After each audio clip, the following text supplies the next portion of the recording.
Yeah, and I have family that live all over the world and friends, and this is just about letting people know on a day-to-day basis, keeping them informed about what's going on in our family life. We used to post 500 pictures a day. I would kind of show the ins and outs of being a single mom. She has relatives who live the other side of the country. Pictures is the best way. They can watch kids grow up. Our family lives far away, so I feel it's a really great way to connect. They're not here. I also think of it as connecting to other people that I know in real life. It's no different to talking over the garden fence with the neighbour. What is everybody so worried about?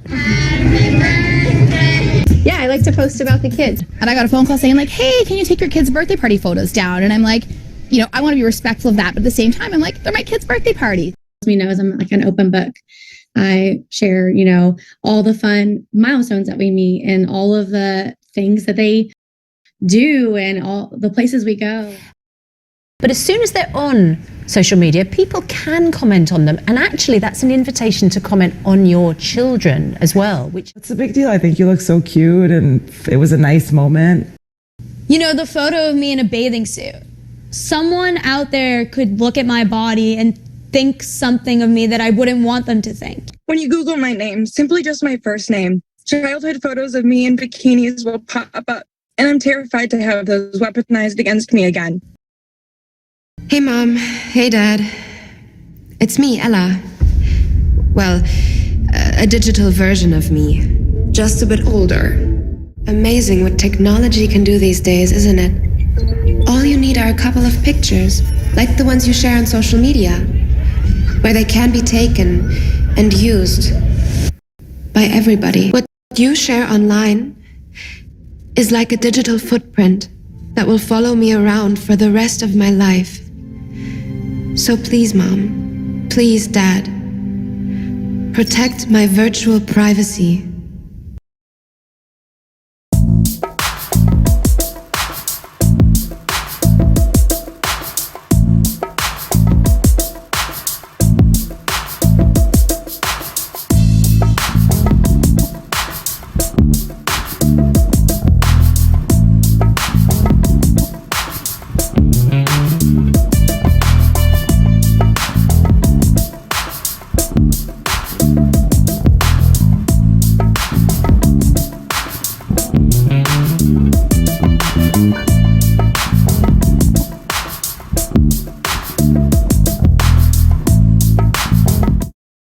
Hey guys, I'm the Spuddler and welcome to my channel.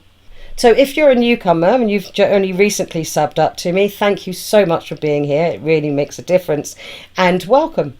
So this is the Spud Hut. My husband's built it for me last year, so I started being able to do some videos.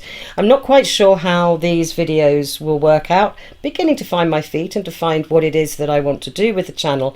And for the newcomers, if I can explain, I'm part of the true crime community, and as part of that, sometimes things come up that I don't know enough about, I don't know anything about, like Sharenting, and I go off, toddle off on my own and do a little bit of research. And every Sunday I try to post a video which feeds back to the community what I found out, because some of it can be quite useful and a lot of it will be relevant to a lot of people. So this week's video is going to be about sharenting, and it's quite a funny thing because I didn't know what that word meant, so I had to go off and look it up, and then I realised I've been living under a rock for the last decade or so, because it's been around for at least that long.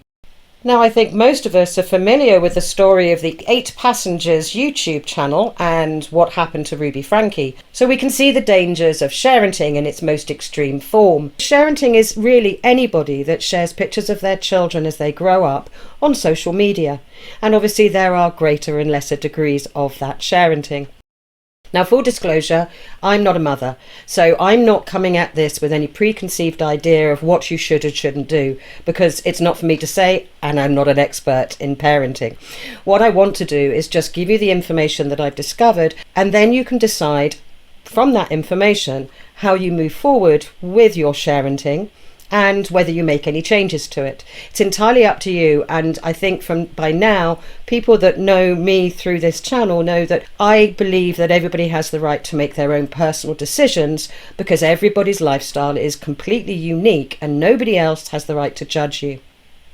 So at the end of this video, I'm going to go through a list of some of the main things that parents need to consider and to do in order to protect their children online if they indeed do post and share videos and images and stories about their kids.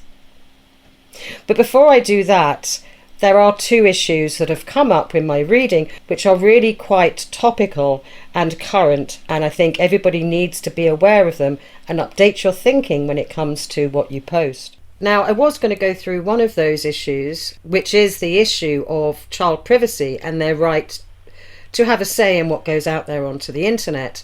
But this video is going to get too long for that, and to be honest, it's quite a dry subject, so I want to do this in small parts. So today's video is going to be focusing on the implications of AI, and then I'll do a further video that will talk about privacy issues for our children and the debate that's going on about that right now, with a few international developments from a legal perspective. So it's time to talk AI and the implications that that has not only on our lives, but also of the next generation. So I think we've probably all known for a long time that we get tracked in our behaviour, and certain back-end databases are tracking that, and that is how the algorithms work. And of course we all know that everything we post online is there forever, and it's very, very difficult to remove things once they've been posted, especially to public platforms. It is known that when applying for a job, the company that we're applying to will generally go to our social media to find out a little bit more about us before they either reject us or offer us an interview. And according to proactivepersonnel.net, 21% of employers admit to rejecting a candidate after checking out their Facebook profile. I think we're all very aware of the implications of everything that we post, say, watch, or do online can have some implications for not only our current situation, but also our future. And we are also very aware that the platforms that we visit keep a record of what we do, what we post, and what we watch. But add AI to the mix and suddenly everything becomes a little bit more dangerous and a little bit more scary, to be honest. So what can AI really do, and what does it mean to us? As consumers of technology, I think we're all aware of the voice changes and AI created imagery that we can use in the creation of videos and have some fun with. But there's a darker and more technical side to AI that we're probably not aware of. And that is the creation and maintenance of our own personal digital dossier.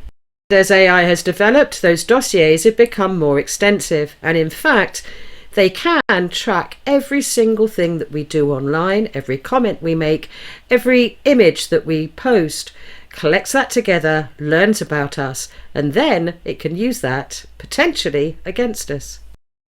So every single one of us has a digital dossier, and even now, as I'm speaking, there's some data mining going on that is tracking what I'm doing, adding that to my dossier, and making some assumptions and some predictions about my future behaviour. Also keeping a note of everything that I say, and potentially that can then be analysed for character flaws, and for potential dangers for not only employers, but also for friends, for potential partners, and even for credit.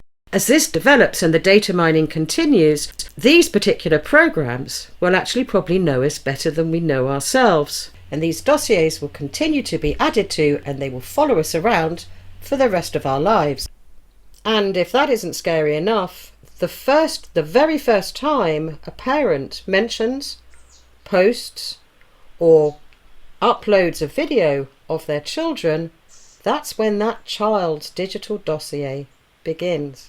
And by the time those children reach adulthood, technology companies out there will have a huge amount of information about those children, everything about them from pretty much the day they were born, and at the moment there is very little regulation to prevent them from selling that to third parties, or in fact using that information themselves.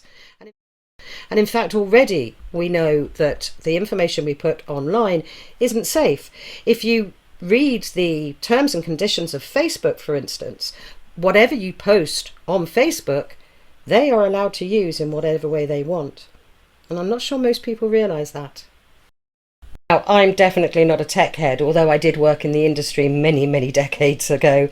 But from my limited understanding and with the very brief research that I'm able to do in the time that's allowed, it has become very clear to me that there is a huge danger out there for the next generation who, let's face it, have grown up with their lives being on the internet pretty much from the day they were born, and in some cases, even before that.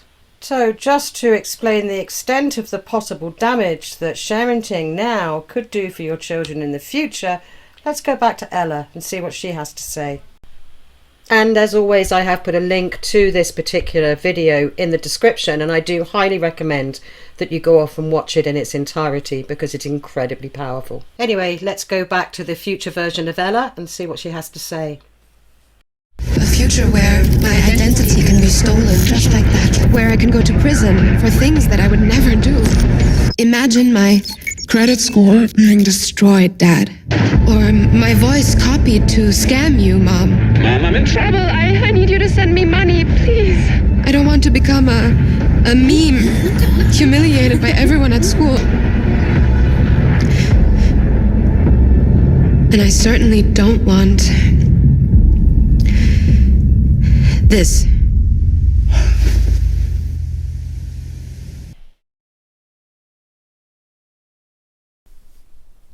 Now that's pretty scary, and I don't want to scare people, but having just done the video I did about the braless issue and the number of views I've received on it, which currently are over 5,000, it makes me very, very aware of the fact that you can't control who watches what you put out there and what they might be using it for.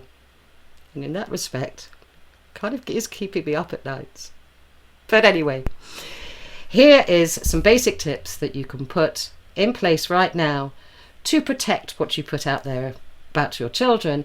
And in the next episode, I will go into more implications of that and the privacy issues surrounding that and the big debate about quite how much say a child has over what their parents post about them. But for now, and to end this video, I'm just going to run through what Kaspersky says and recommends that every parent should do before they post anything about their children. 1. Check privacy settings. Ensure that all posts can only be seen by family and close friends, and remove resharing permissions. Allowing strangers and acquaintances to see children's photos can be a sharenting danger. 2. Have discussions about privacy with friends and family. Be vocal about protecting children's privacy, and set boundaries about how they can engage with posts. 3. Turn off metadata and geotagging. Not using these functions can minimize other people's ability to track children through online photo sharing. 4. Do not include identifiable information, whether it is in the photo itself or in the captions. Be sure not to share details that would allow others to find and track children. This can include things like names, birth dates, schools, places they regularly go to, or even family homes. 5. Avoid using real names. Avoid giving people online access to children's full names. Instead, use nicknames or descriptive phrases for kids. 6. Do not post potentially embarrassing images, whether they are photos of the children in the bath, or dressed in funny outfits. These images may cause problems for the child as they grow up. 7. Use secure platforms. Instead of sharing photos online, use more secure platforms to show pictures of children to friends and family. For example, WhatsApp protects photos with end-to-end encryption and gives users the option to send photos that can only be opened once. 8. Avoid showing the child's face. To avoid oversharenting, some parents cover their children's faces before posting their photos to social media. This can be done by using the stickers built into apps, like Instagram, to cover their faces, or using editing tools to blur or block out their features. Questions to consider when sharing photos online. Before sharing posts about their children on social media, parents should ask themselves several questions. These can help assess the potential implications of the posts and help parents decide if they are acceptable or would be considered oversharenting. Answer these questions sharing posting photos online. 1. Why is the post being shared?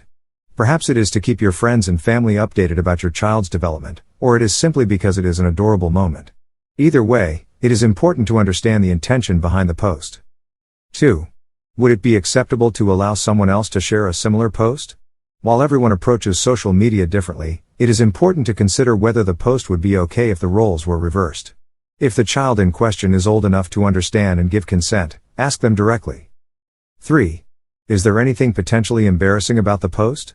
Since things posted online can leave a permanent footprint, consider whether the post could cause the child embarrassment later in life. 4. Does the post contain anything that could be potentially compromising?